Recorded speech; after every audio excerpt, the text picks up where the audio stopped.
হবিগঞ্জে গত এক দশকে বেড়েছে দুধের উৎপাদন, তবে গোখাদ্যের দাম বৃদ্ধি ও কাঁচা ঘাসের সংকট সহ নানা কারণে অধিকাংশ খামারি লোকসানে রয়েছেন।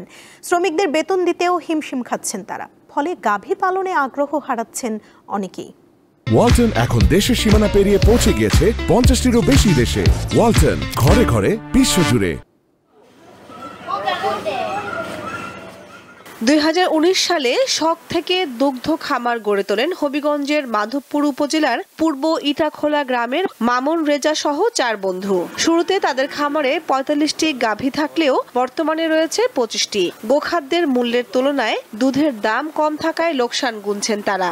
দুধ যে উৎপাদন করতাম গত 23 সালেও আমাদের ভালো ছিল, 200-220 কেজি পার ডে ছিল, কিন্তু ইদানিং আমাদের খাবারের দাম বাড়ার কারণে আমরা প্রায় অনেক গাভী বিক্রি করে দিছি।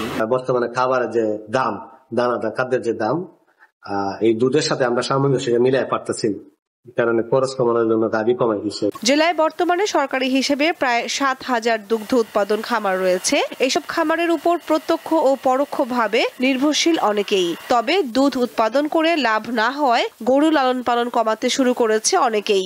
এই খামারে 40টা গাভী আছে প্রোডাকশনে, যার প্রত্যেকদিন দুধ প্রোডাকশন হয় 550 লিটার। সব জিনিস দাম, আমরা তো কিছু করার নাই।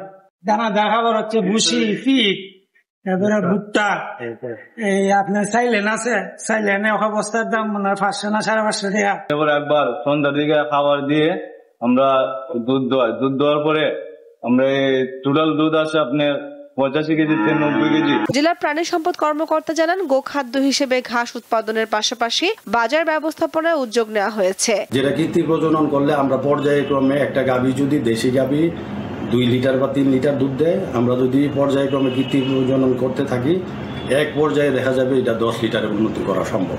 জেলায় বর্তমানে বছরে দুধের চাহিদা অন্তত 2,83,000 টন। কামরুন নাহার, দীপ্ত, বার্তা কক্ষ।